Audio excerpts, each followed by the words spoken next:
Halo, saya Laura Alvira, kelas 11 IPA 1 SMA Harapan Mandiri.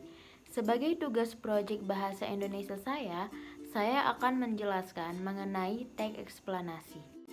Teks eksplanasi. Mengenal teks eksplanasi. Pengertian teks eksplanasi. Teks eksplanasi adalah teks yang berisi tentang proses mengapa dan bagaimana kejadian-kejadian alam, sosial, ilmu pengetahuan, budaya, dan lainnya dapat terjadi.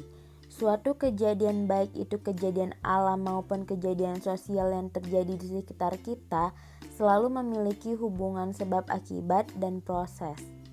Ciri-ciri teks eksplanasi. 1. Informasi yang dimuat berdasarkan fakta atau faktual. 2. Hal yang dibahas yaitu suatu fenomena yang bersifat keilmuan atau berhubungan dengan ilmu pengetahuan. 3. Sifatnya informatif dan tidak berusaha mengaruhi pembaca untuk percaya terhadap hal yang dibahas. 4. Menggunakan kata penanda urutan. 5. Fokus pada hal umum atau generik, bukan partisipan manusia.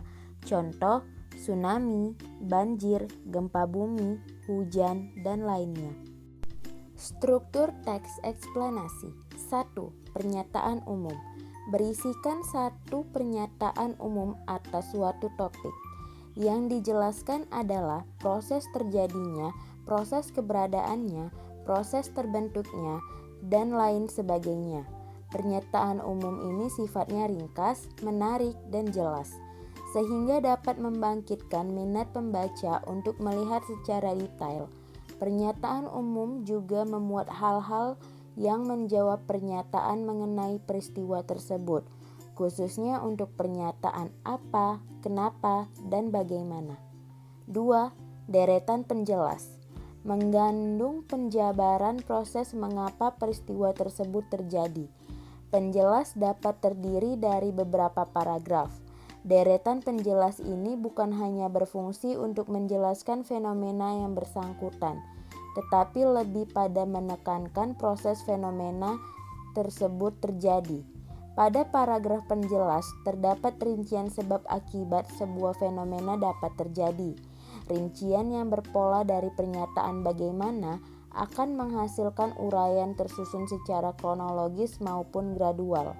Pada hal ini, fase-fase kejadian disusun menurut urutan waktu, kemudian rincian yang berpola dari pernyataan mengapa akan menghasilkan uraian yang tersusun secara kausalitas. Pada hal ini, fase-fase kejadian disusun melalui hubungan sebab akibat. 3. Penutup.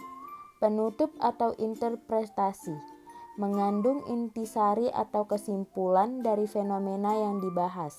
Saran dan tanggapan penulis tentang fenomena yang terjadi juga dapat ditambahkan dalam penutup. Kaidah kebahasaan teks eksplanasi. Adapun dalam menyusun teks eksplanasi, perlu memperhatikan kaidah kebahasaan berikut ini. 1.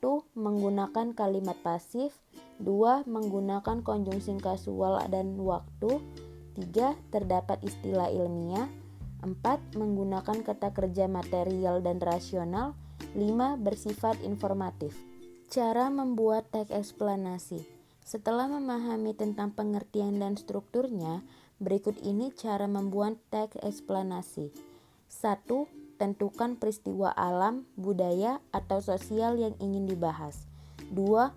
Buat kerangka karangan berdasarkan struktur yang telah dijelaskan di atas. 3. Cantumkan fakta serta data yang dikumpulkan pada bagian penggambaran rangkaian peristiwa atau kejadian. 4.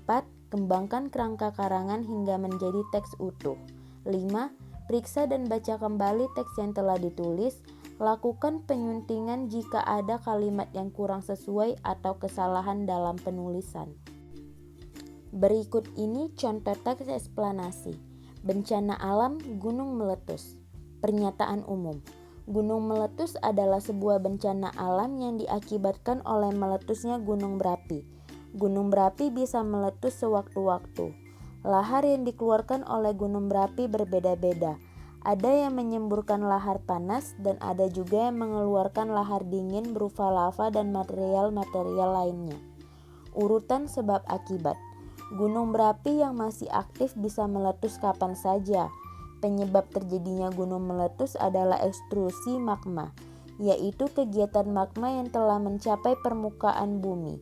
Gunung meletus bisa terjadi di daerah-daerah dataran tinggi di mana ada gunung berapi di sekitarnya. Gunung meletus juga bisa disebabkan oleh gempa bumi atau seisme. Interpretasi. Peristiwa alam gunung meletus ini tidak terjadi secara berulang-ulang. Jadi jangan takut atau khawatir berlebihan jika tinggal di daerah sekitar gunung berapi. Kenali saja gejala-gejala bencana alam ini supaya bisa menyelamatkan diri sewaktu-waktu. Dan jangan lupa selalu meminta pertolongan Tuhan. Jadi, pada pernyataan umum terdapat di paragraf pertama. Pada paragraf pertama ini menjelaskan peristiwa apa yang sedang terjadi, yaitu peristiwa sebuah bencana alam yang diakibatkan oleh gunung berapi. Pada paragraf kedua, urutan sebab akibat, yaitu menjelaskan penyebab peristiwa tersebut terjadi. Jadi, penyebab peristiwa gunung meletus ini adalah ekstrusi magma dan gempa bumi. Pada paragraf ketiga, interpretasi, yaitu menjelaskan mengenai kesimpulan dan pendapat penulis. Terdapat kesimpulannya yaitu peristiwa alam gunung meletus ini tidak terjadi secara berulang-ulang. Dan pendapat penulis yaitu jangan lupa selalu meminta pertolongan Tuhan. Sekian pembahasan dari saya, semoga bermanfaat. Terima kasih.